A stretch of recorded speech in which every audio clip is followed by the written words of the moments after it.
Floripa, olá Brasil, olá mundo, eu estou Eustáquio Drapatunas e este é o programa Vida Inteligente. Hoje nós vamos falar do mundo animal. Muita gente tem, grande maioria das pessoas tem em sua casa um bichinho de estimação. Sabe-se lá por quê, cada um sabe o seu motivo, companhia, não sei, cada um sabe de si. E o pior de tudo não é quando eles estão aqui, é quando eles se vão. E eles têm geralmente vida curta, né? São carinhosos, são apegados, abanam o rabinho, nunca falam nada, não enchem a paciência de ninguém. Mas quando eles vão embora e têm vida curta, pronto, o mundo desaba. Tenho muitos amigos, tive esse processo em casa recentemente também. E a grande pergunta é: para onde eles vão? Nós sempre falamos aqui na vida após a morte de seres humanos e essas coisas todas. E os pets? Eles vão para algum lugar? É isso que nós vamos saber agora. Estou trazendo aqui para falar conosco aqui o amigo e irmão Rogério de Almeida Freitas, o Jean Val. Como é que você está, Irlan? Tudo bem? Tranquilo, meu irmão. Alegria novamente, estamos juntos. Sempre bom ter você aqui. Irlan, o...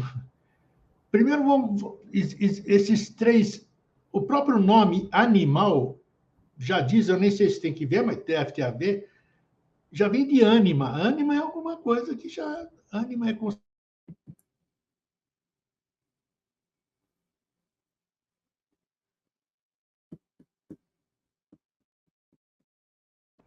virar ser humano.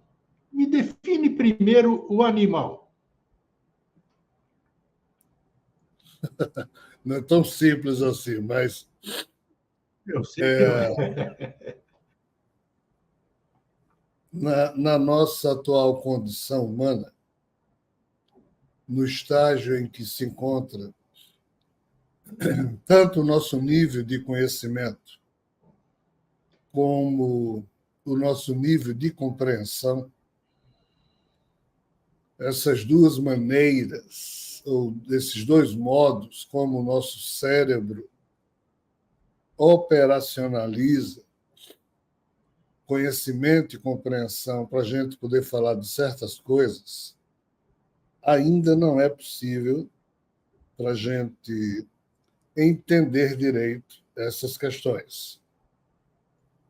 O grande problema do ser humano, no quesito da epistemologia, que estuda aquilo que a gente julga conhecer, ou que pode conhecer, ou que precisa conhecer, se nós fôssemos nos ater à prudência epistemológica, e eu preciso fazer isso, nem que seja um pouco, eu teria que dizer aquilo que eu sempre me obrigo a repetir. O que hoje estamos falando serve para o nosso nível de compreensão atual.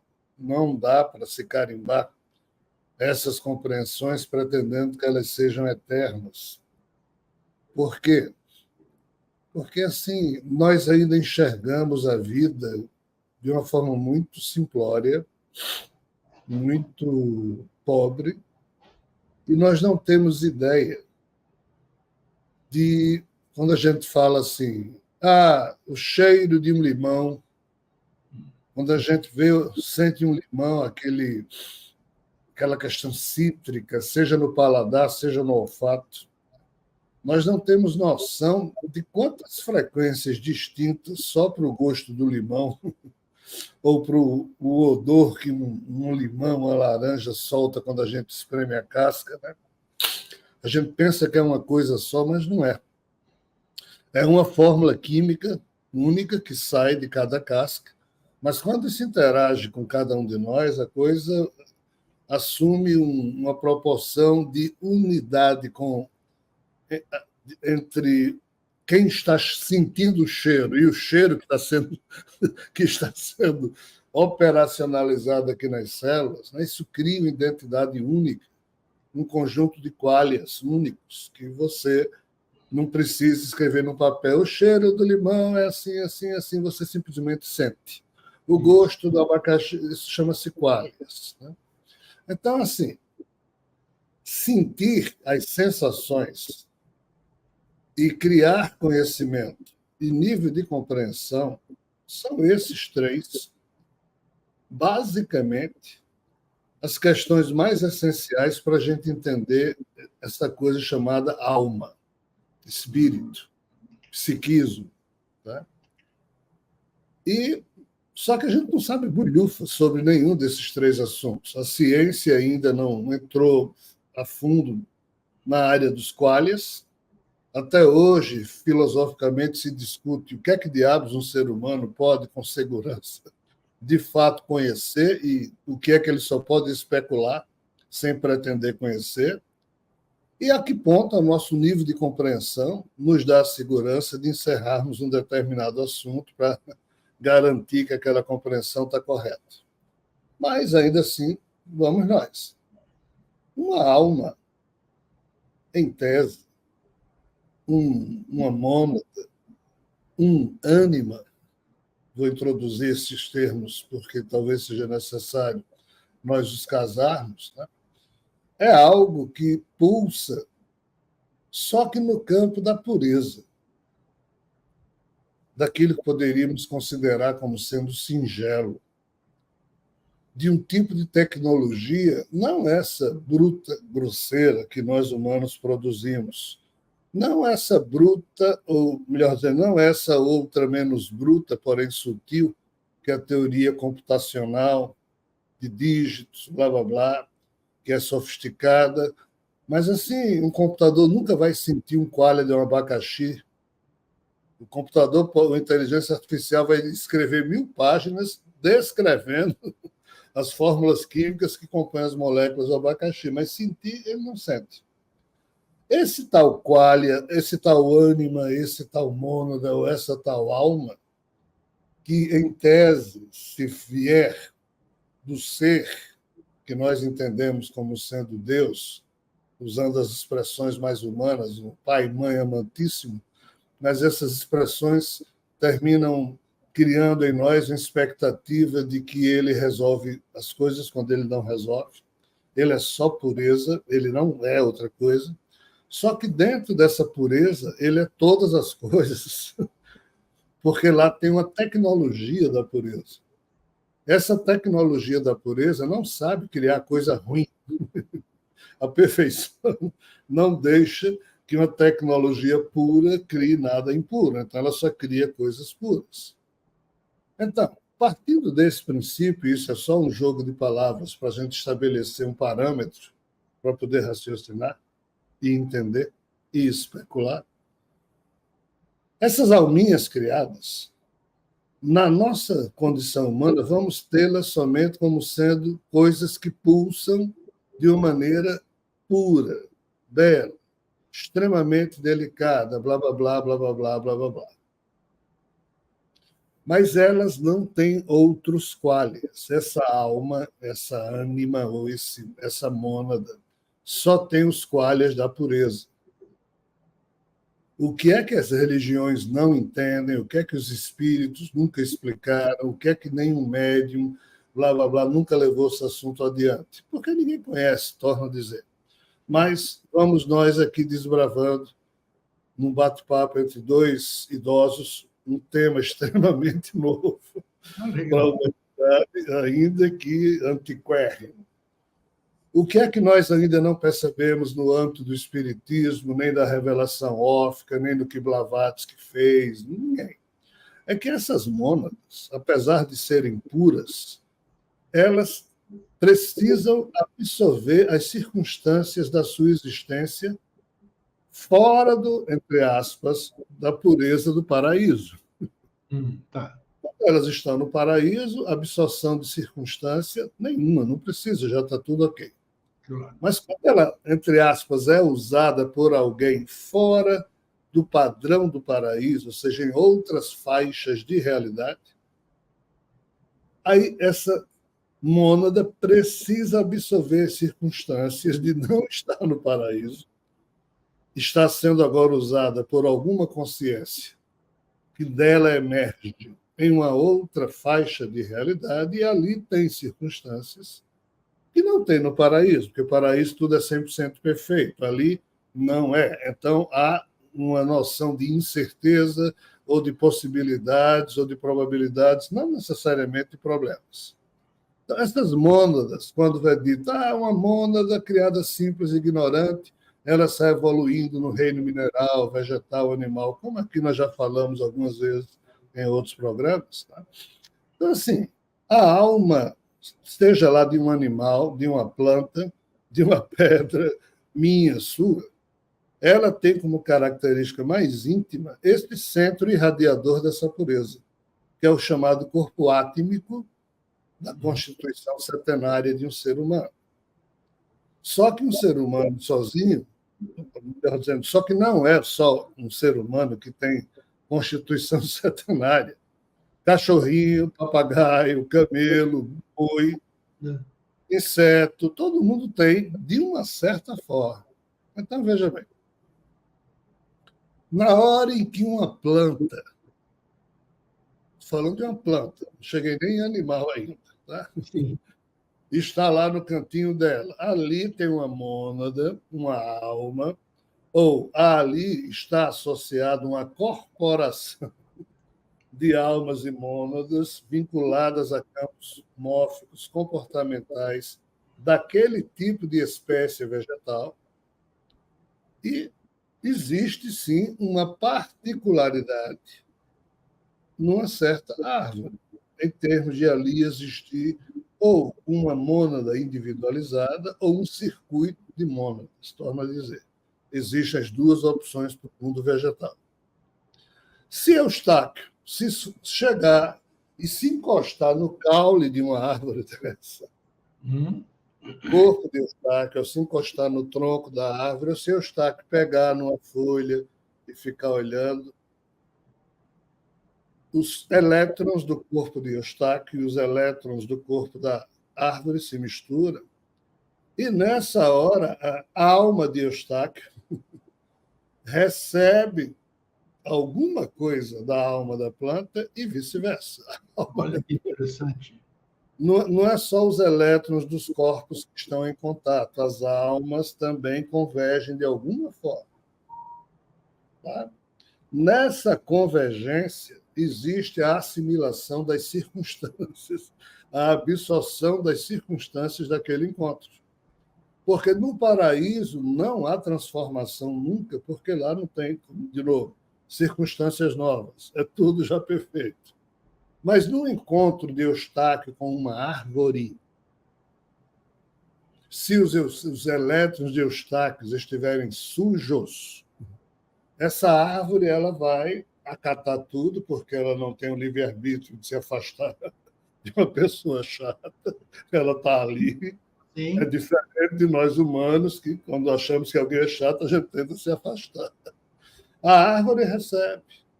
Mas, assim, melhor seria para ela que Eustáquio não tivesse encostado nela. Mas, se os elétrons de Eustáquio estão limpos, ou se o ser humano chamado Eustáquio for minimamente amoroso, íntegro, decente, a alma de uma árvore, por estar diante de uma outra alma que tem protocolos mais complexos no campo da existência, a alma da árvore ela puxa. Por isso que muitas pessoas adoram abraçar a árvore. Elas têm... Sim, tudo que ela pode, ela puxa, e você se sente atraído por uma árvore e nem sabe por quê. Tá. Quando ocorre essa ressonância, você tem vontade de abraçar, entendeu? Então, assim, parece conversa de doido, mas é porque esses assuntos não estão ainda entendidos pela ciência, porque nós estamos falando aqui de quálias. Entendeu? Do jeito que a gente põe um pedaço de abacaxi na boca e na hora sente, quando a árvore se vê abraçada por um ser humano, a árvore sente do jeito dela. A troca, que para ela significa absorver circunstâncias no campo da memória espiritual dela, que antes ela não tinha. Então, uma árvore, em tese, é menos complexa que um animal. Se entre o ser humano... Você seguir, Erlan, antes de você seguir, e se eu firo a árvore? Tem muita gente que adora ferir a árvore, está vendo? está andando numa planta na rua, pega lá, arranca a planta, sem motivo nenhum. Qual é o sentimento de ambos os lados, vamos dizer? Você deu o exemplo da parte boa, a ressonância.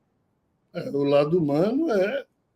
Veja só, na internet nós temos os famosos haters, que são figuras que odeiam todo mundo, que saem batendo, eles participam das lives. Isso. E a pessoa mal termina de dizer uma frase, ele já está ali comentando, esculhambando. Ou seja, não é mais um ser humano que reflete, é alguém que está predisposto a sempre agredir, a querer aparecer, a querer fazer... Ou seja, e o pior, no anonimato covarde. Perfeito. Ele bate em todo mundo, né? Mas ninguém sabe quem é ele. Então, veja o tipo de caráter, o tipo de coisa que rola na cabeça de alguém com essas características.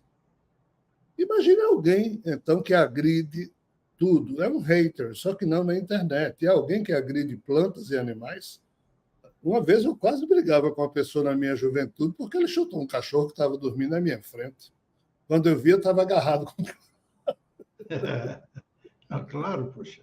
Porque absurdo. E o cara depois eu entendi que ele estava meio bêbado, drogado, sei lá o que era aquilo, mas pouco importa. Mas isso foi na minha adolescência. Né? Mas, assim, tem pessoas que fazem isso. Né? As árvores, elas não têm uma lógica, obviamente, como a nossa, mas elas têm um campo de premissas, né? Em que, sim, se uma árvore solta alguma seiva porque você agrediu uma árvore, há algo ali, lágrima, sangue, o que seja, mas há algo que não precisava estar escorrendo, agora está. Perfeito. Então, assim, infelizmente, estúpido é estúpido, cretino é cretino, e nada se pode fazer com gente desse nível, a não ser esperar que o tempo passe para ver se eles se encontram com alguma consciência.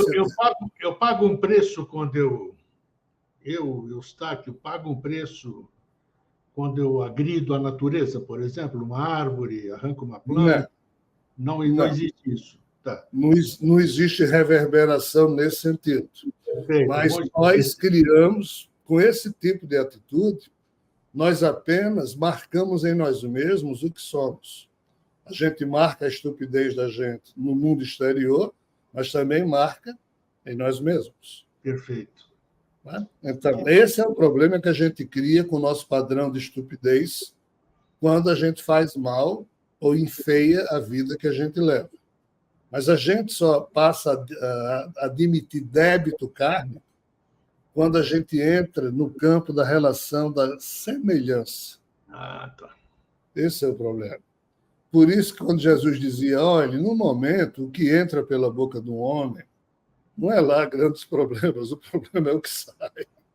Então, porque os essênios enchiam o saco dele porque ele estava comendo cabrito, peixe, blá, blá, blá, blá, blá.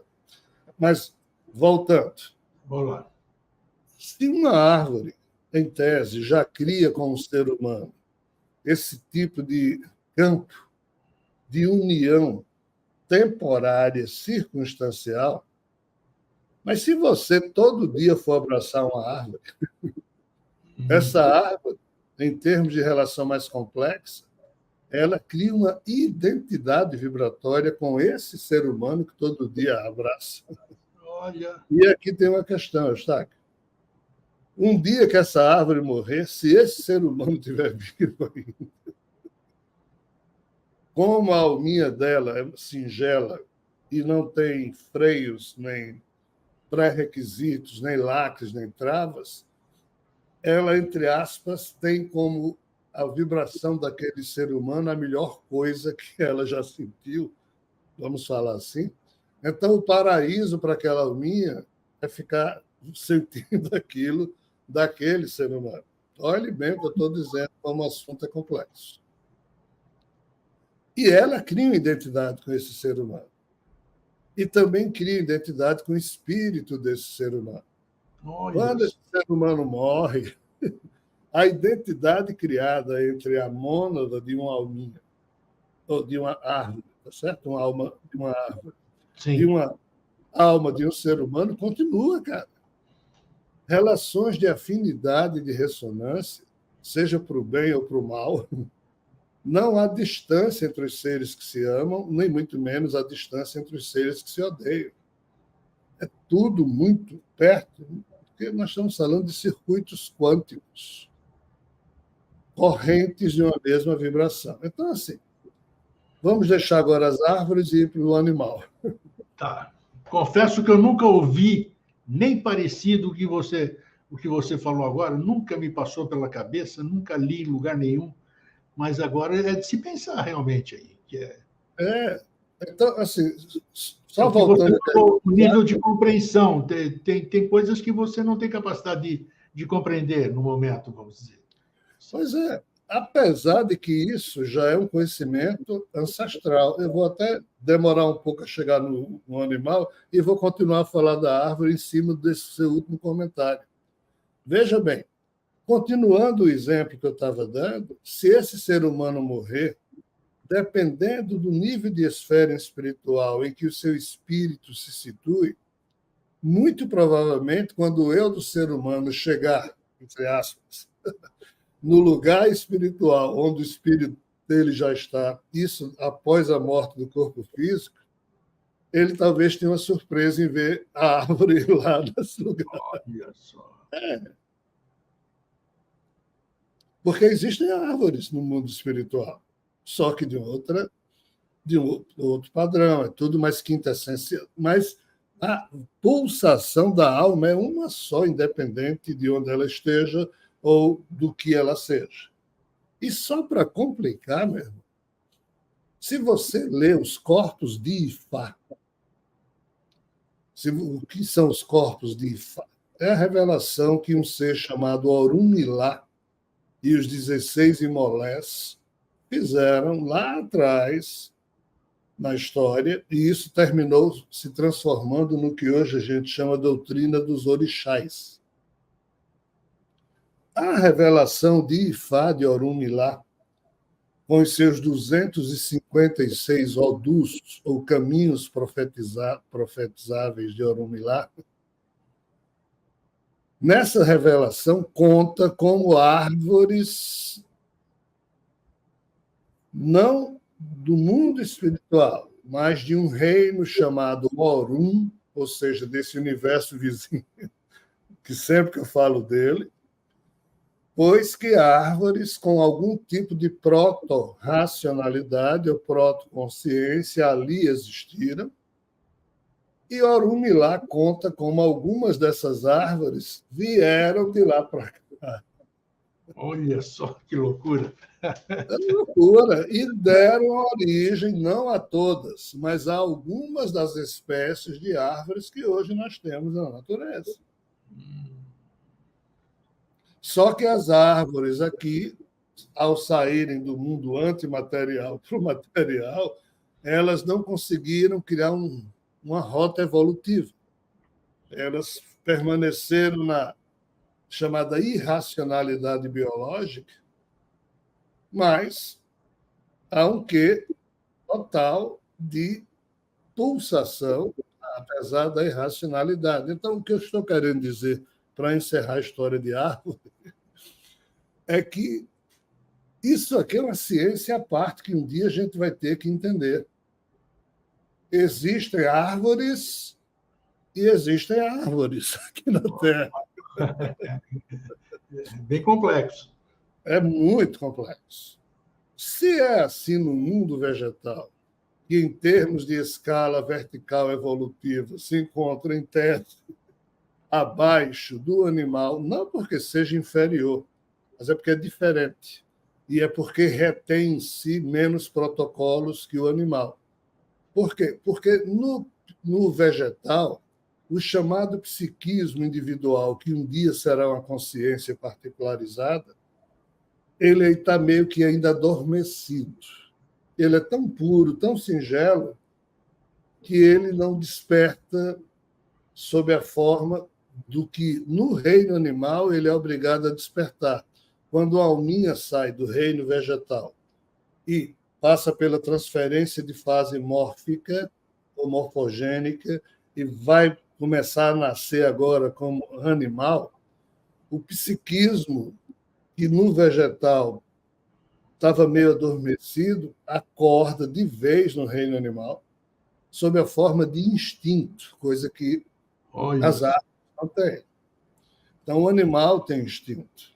Então, assim, tudo que eu falei de uma árvore, em termos de sentir-se ligada a um ser humano que, porventura, tenha boas vibrações e a abraça, imagine agora essa alminha sendo um cachorro, sendo um gato, sendo um papagaio, sendo um cavalo, sendo qualquer animal irracional, que à moda do padrão psíquico de cada espécie, porque o papagaio é de um jeito, o gato é de outro, o cachorro é de outro, o cavalo é de outro, mas todos eles criam relações de identidade com alguns seres humanos.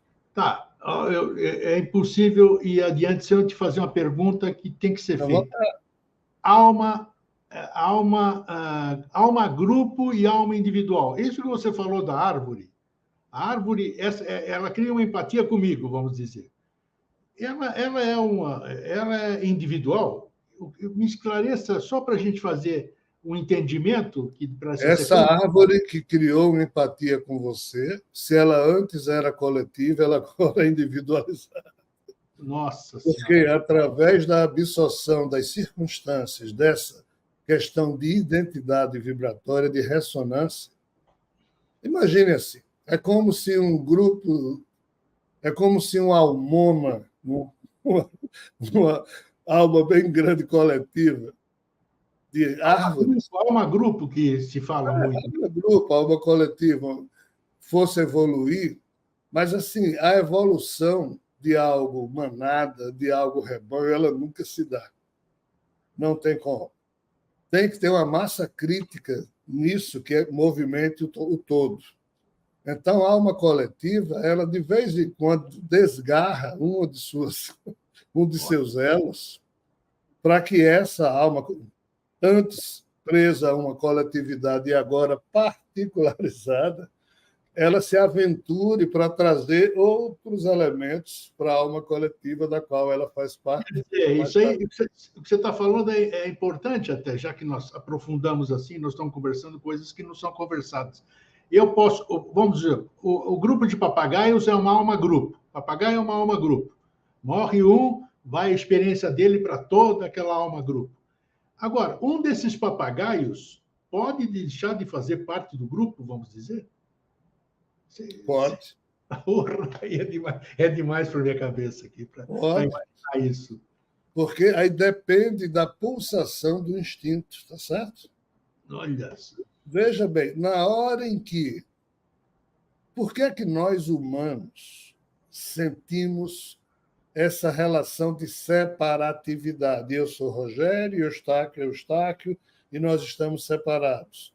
Mas isso é ilusório. Rogério e Eustáquio são duas teclas de um mesmo supergrupo mórfico humano, só que no jogo da Matrix, eu estou em Natal, Eustáquio está em Floripa, e nós estamos aqui pensando que somos separados, quando não somos. Mas, pelo fato de termos autoidentidade, sem ciência, pelo fato da gente se sentir separado, a separação passa a existir, entendeu, Eustáquio? Mas não destrói a nossa união no nível espiritual. E se a gente fizer parte de um grupo coletivo de seres que há zilhões de anos, lá no paraíso, resolveu se aventurar dentro de uma criação que deu merda, e foi cada um por si para ver como é que podia ajudar, já que não pode mergulhar em grupo, o que eu estou querendo dizer é que nós estamos longe, vou voltar ao início do nosso bate-papo, de entender a questão de qualis, conhecimento e compreensão. A gente vai criando isso ao longo de cada dia da existência, se nós estivermos nos movimentando no sentido de aprender algo. Quando a gente achou que é dono da verdade, aí ferrou, você fica ali e não vai para o canto. Mas, assim, um papagaio, para a alminha dele deixar de ser papagaio e um dia se tornar humano, ele tem que sair do grupo de papagaios. Entendeu? Tem que sair. Do jeito que essa alminha aí do exemplo, ela resolveu deixar a vida coletiva dela e foi morar numa granja lá na espiritualidade, onde o espírito de Eustáquio agora vai estar, onde o espírito de Rogério agora vai estar. É assim que o jogo da existência permite que almas individualizadas absorvam circunstâncias de outras faixas de evolução para ela poder ir evoluindo também nessas outras faixas. E aí tem um jogo coletivo e tem um jogo individual. Então, um cachorrinho, um pet, certo? Um gato, um pet. Qualquer um. A vida dele se resume ao quê? A convivência que ele tem com os humanos. Ele foge da casa, atende à natureza dele animal, vai caçar isso, aquilo, vai fazer o cocôzinho dele na grama, vai cavar. Ele não deixa de ser aquilo que a genética dele marca, como nós também temos que defecar, fazer pipi, comer, bababá, bababá. Mas na hora que o cachorrinho olha para o dono dele, balança o rabo e o que é que existe por trás dos nossos olhos, Eustáquio? A sensação existencial. Quando você vê um cachorrinho olhando para o dono, a sensação de amor por trás dos olhos de um cachorro é uma coisa formidável. Mas ele sente isso porque já ouvi dizer que ele só reflete aquilo que a gente dá para ele. O que é a verdade? Não. Nenhuma, tá?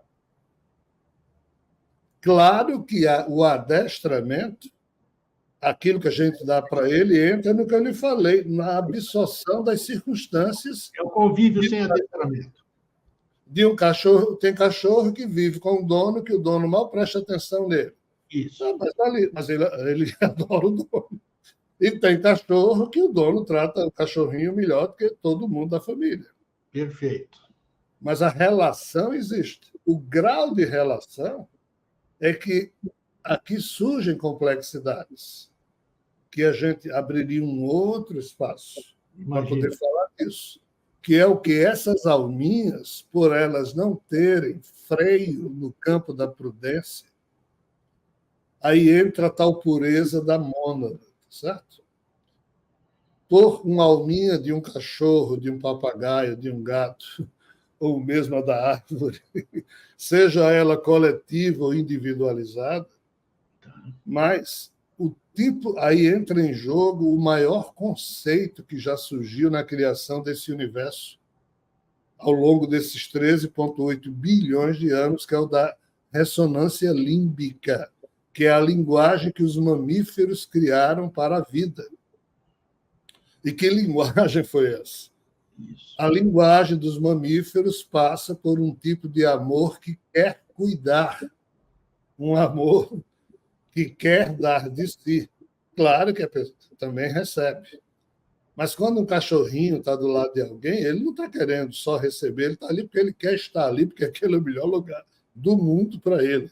É deitado no sofá, ao lado do no colo. Ele podia não estar ali, mas ele está ali. Não precisa dar comida para ele naquela hora nem nada, ele não quer nada, ele só está ali. Isso é uma questão mamífera que nós pouco valorizamos, mas isso é o que de mais importante existe na vida universal. Junto a isso, só a racionalidade humana que surgiu, que não ainda dignificou-se, mas a ressonância límbica, ela é digna por si só porque ela não tem a tal racionalidade. Ela só quer cuidar de quem ela ama. Então, um cachorro, um gato, essa relação de estar perto do dono é mais forte que a da árvore que eu estava falando. Com certeza. Por quê? Porque o protocolo mental no campo do instinto, de uma consciência particularizada, é uma pulsação mais forte do que a pulsação de uma árvore. Ainda que torna a dizer, uma coisa não é superior à outra, como nós humanos não somos superiores a animais e a árvores, não. Somos apenas diferentes em termos de frequência e pulsação, mas na intimidade de todos nós está lá uma porção dessa coisa sagrada dessa mônada, que é só pureza, que é só delicadeza. Os graus de absorção de circunstância dessa mônada está vivendo como um vegetal, como um animal e como um ser humano que pensa que é um alguém, tem senciência. Né? Então, aqui surge a separatividade. Aqui, no nível em que estamos, nossos espíritos se acham individualizados, o que também é uma ilusão, mas é uma ilusão normal desse processo evolutivo. Um cachorrinho ele vai se achar individualizado na medida em que ele cria elos com humanos, do jeito que a árvore que eu dei aqui, exemplo, se tiver 1 milhão de árvores numa floresta, você se agarrar com uma, aquela uma vai ter uma história diferente do resto do 1 milhão. Então, respondendo a sua pergunta, existe sim ligações indeléveis, tá certo? Entre humanos, animais, e vamos logo acrescentar árvores, que a gente nem imagina. E estas durações são, entre aspas, duráveis. Ou, se a gente quiser brincar, no jogo da impermanência, elas são permanentes, porque elas são eternas. O seu cachorro foi embora, morreu, vamos dizer assim. E aí?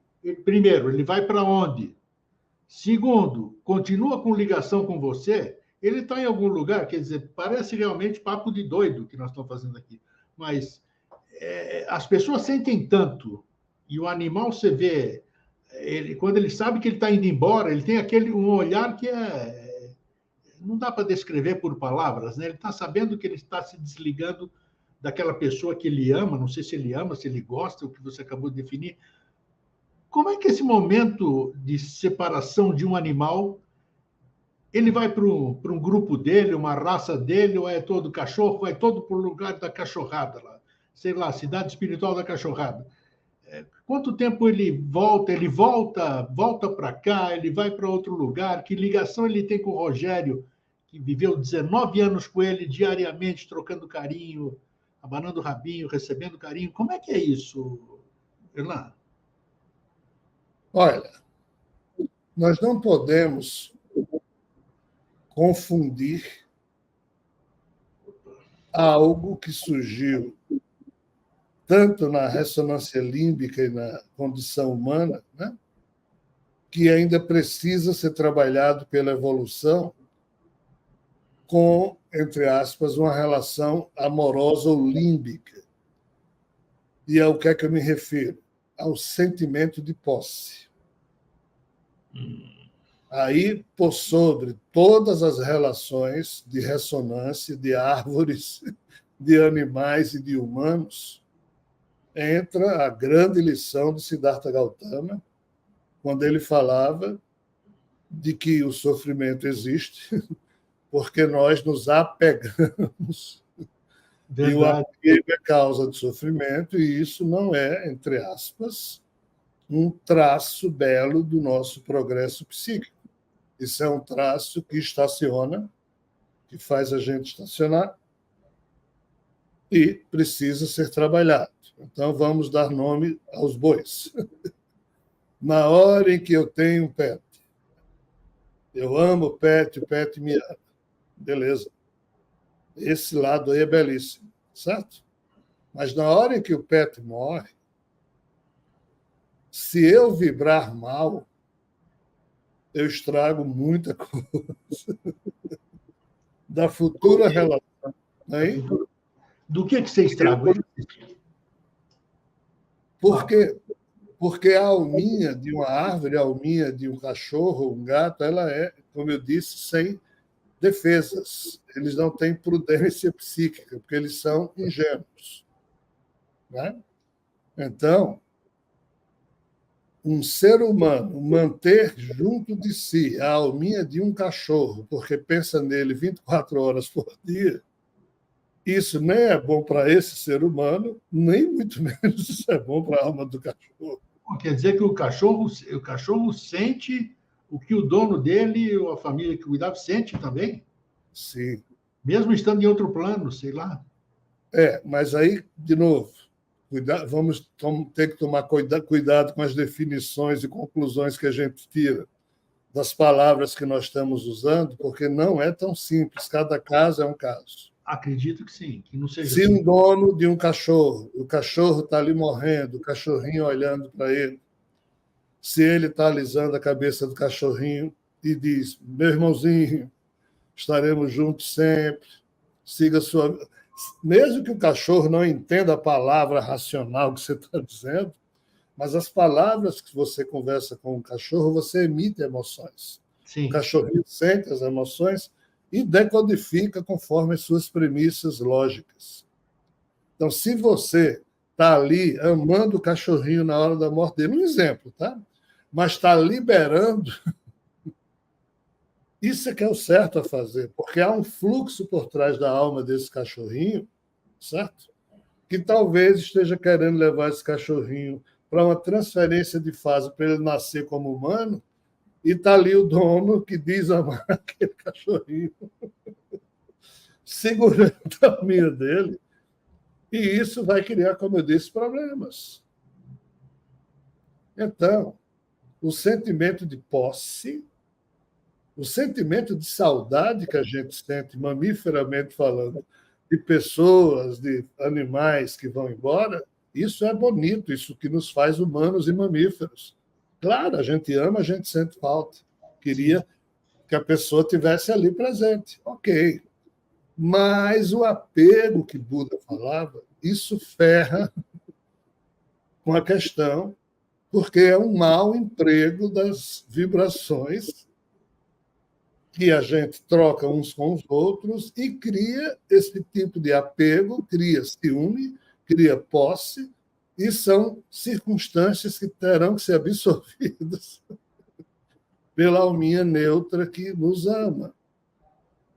Então, assim, até para a gente amar um papagaio, um cachorrinho e um gato, há de se ter arte, do jeito que para amar um ser humano e ser amado por um ser humano ou por um cachorro também precisa arte. A arte da vida requer que a gente tenha um mínimo de comportamento elegante no campo do desapego e saber que as coisas não são nossas. Todos nós somos passageiros. A vida é uma passagem, minha, do cachorrinho, de uma árvore. Então, de novo, a gente volta lá para a epistemologia. Se a gente for analisar o que nós conhecemos a fundo como sendo os valores que nós humanos cultuamos, essa coisa de meu cachorro morreu, minha vida desgraçou, isso é totalmente inapropriado, mas é o que, infelizmente, muitos humanos sentem.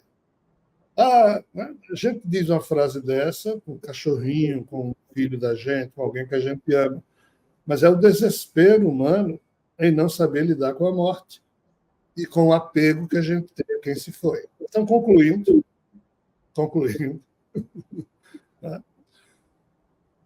a vida futura da alma de um cachorrinho, de um papagaio, de um gato, de uma árvore, tem entrelaçamento inevitável com a alma de um ser humano que se relacionou com esses pets, com essas árvores.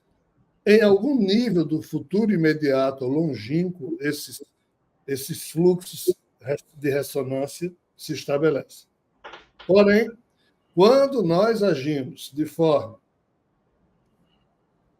pouco evoluída, tá? No campo da expressão do que a gente chama de amor, mas se a gente usa mal essa expressão e na hora da morte de um cachorro, de um gato, a gente enche de energia negativa, de energia complicada, a primeira coisa que os mentores espirituais dos animais fazem é retirar o mais rápido possível a relação que existe de ressonância. Porque senão vai ferrar com o animalzinho. O ser humano se ferra sozinho, mas não tem o direito de ferrar. Tá? Aí, de novo, a gente agride sendo estúpido, como você falou, tem gente que corta a árvore e agride o animal, e a gente agride por desespero ou por ignorância, porque não sabe controlar as nossas emoções na hora da perda de um pet. E para onde eles vão, Elan? Para onde eles vão? Eles têm campo espiritual próprio. Tudo na espiritualidade tem campo espiritual próprio. Do jeito que a gente deixa hoje em dia cachorrinho em hotel, em canil para viajar, em hospital, até clínica psiquiátrica ou psicológica. Eu acho isso ótimo. Acho legal, sim. Na espiritualidade, isso existe, porque cada alma tem o respeito que cada mônada sagrada que nessa alma existe merece. Então, sim, existem espíritos humanizados que trabalham na gestão das comunidades animalizadas e racionais, nas comunidades vegetais. Existe uma árvore chamada cuscuta, que se a gente for estudar essa árvore, quando você termina de estudar, diz, rapaz, isso é um ser. É um ser.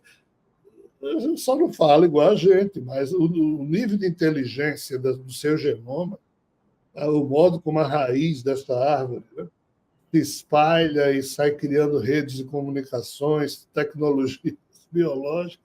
Então, assim, a alma dos animais também faz isso. Em resumo, feliz de quem tem um pet, no sentido de ter uma boa companhia, e ainda tem um outro detalhe.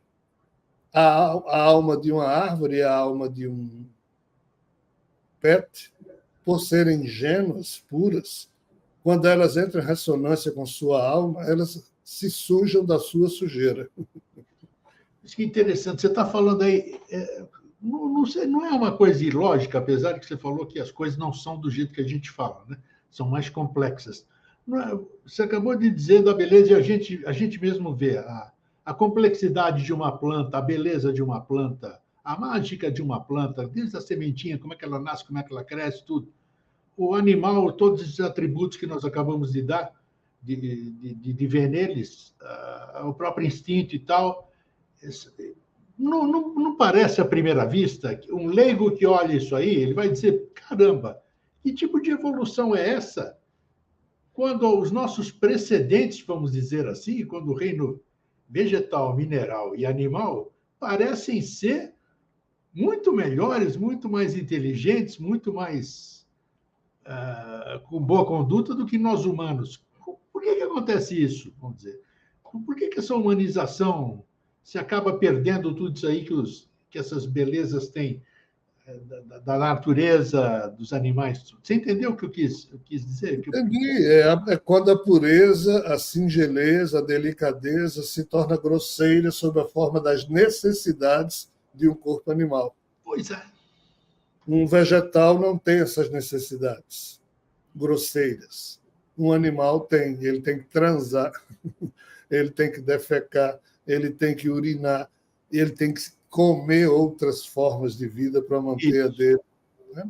Então, isso aqui é um problema evolutivo que ferrou com muita coisa, mas o que diabos é isso aqui? É a genética podre que veio do Criador, que precisa ser corrigida. Mas aí a gente entra na questão Javé, que não é o tema do nosso papo hoje, que é o problema daqui. Né? Essa feia existe na vida porque nós estamos fazendo um favor divino a esse ser. Então, nós estamos pondo para viver esses códigos podres que, pela doença deles, eles é que precisam ter esse tipo de vivência para poder evoluir. E, em evoluindo, aí entra a condição humana. Nós, humanos, podemos ser mais grosseiros do que todas as bestas da natureza, mas nós, humanos, podemos ser mais superiores, singelos, belos, do que qualquer coisa que existe. A gente só não tem o poder de Deus. Mas hoje, nós humanos fazemos o que nem Deus faz. Eu dou minha vida por alguém que eu amo, você dá sua vida por alguém que você ama. Esse Deus que a gente conhece nunca deu a vida dele por ninguém, porque morre toda hora, todo mundo se ferra. Crianças sofrem, basta ver essas cenas horríveis. Não adianta. Então, assim, nós humanos somos bestiais, mas também somos maravilhosos. Aí depende do eu humano, coisa que um eu de um cachorrinho e um eu de uma árvore não podem optar. Um cachorrinho, um leão, uma árvore são aquilo que o genoma delas manda. Nós, humanos, temos um genoma que nos inclina a sermos isso aí, violentos, grosseiros, isso, aquilo, outro, mas temos um eu que, vinculado a um espírito que nos anima, que tenta fazer com que a natureza do espírito, ou seja, da alma, prevaleçam sobre a natureza do psiquismo animal. Ela diz que depois do humano, o próximo estágio é o flogístico. Isso é verdadeiro? Nós vamos virar o quê? Perdemos a forma humana, a experiência humana, apesar que a gente convive com os outros, né? A gente convive com o animal, com o vegetal, com o mineral. Esse outro estado de ser, ou sei lá, evolutivo, flogístico, que chamam, eu não consigo captar isso ainda, dentro da minha ignorância. Como é que vai ser isso aí? É mais simples nós chamarmos de transhumanismo.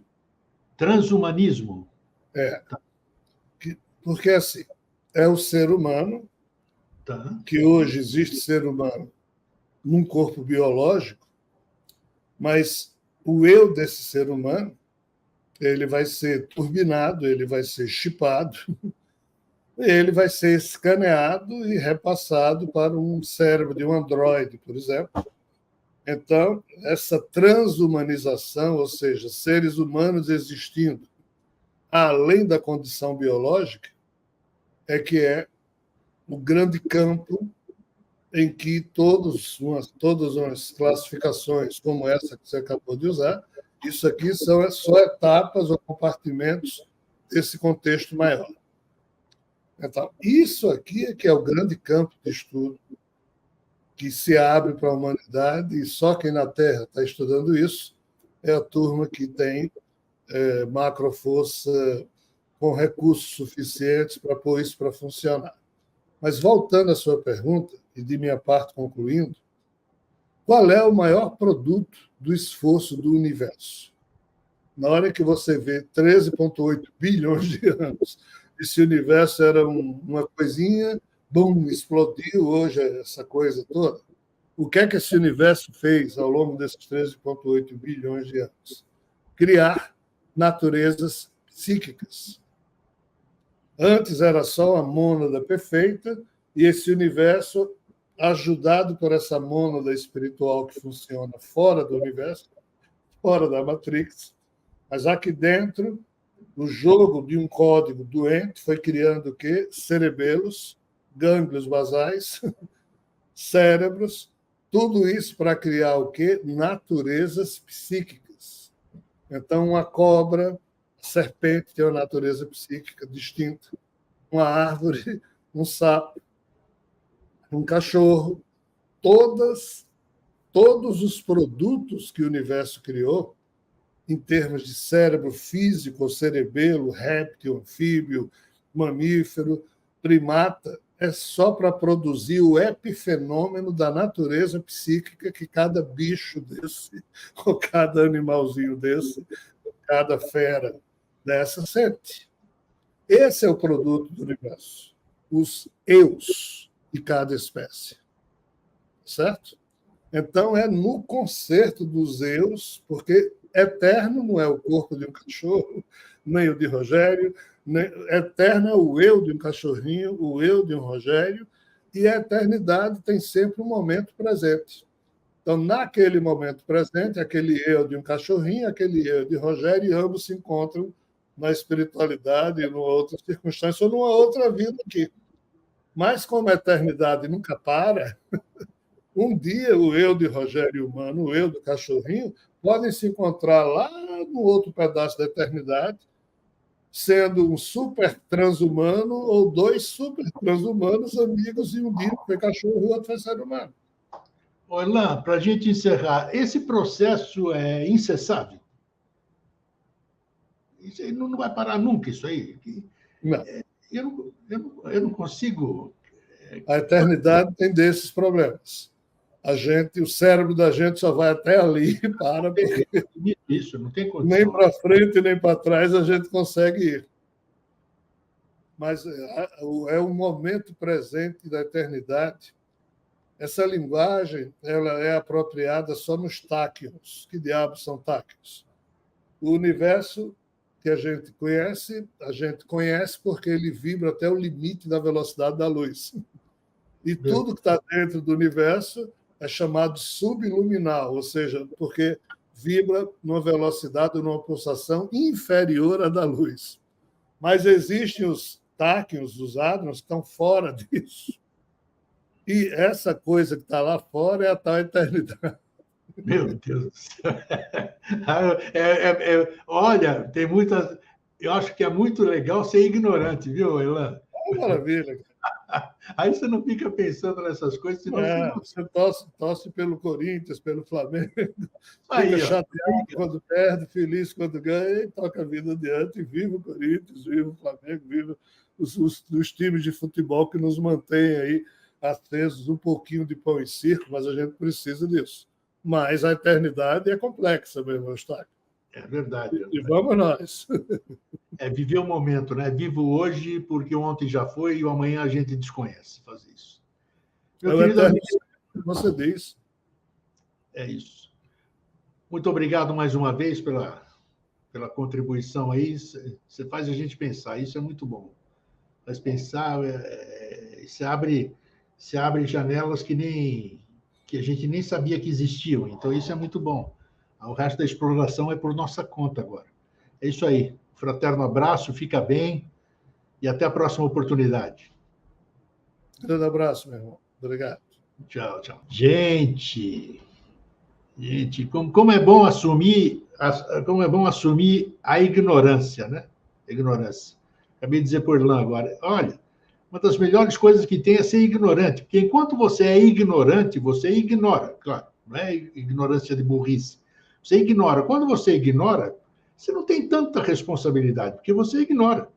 A partir do momento que alguém te chama atenção, como muita coisa que o Elan colocou aqui hoje, e aí você começa a pisar na bola, munido dessas informações que vão passar, aí o buraco é mais embaixo. Então é isso.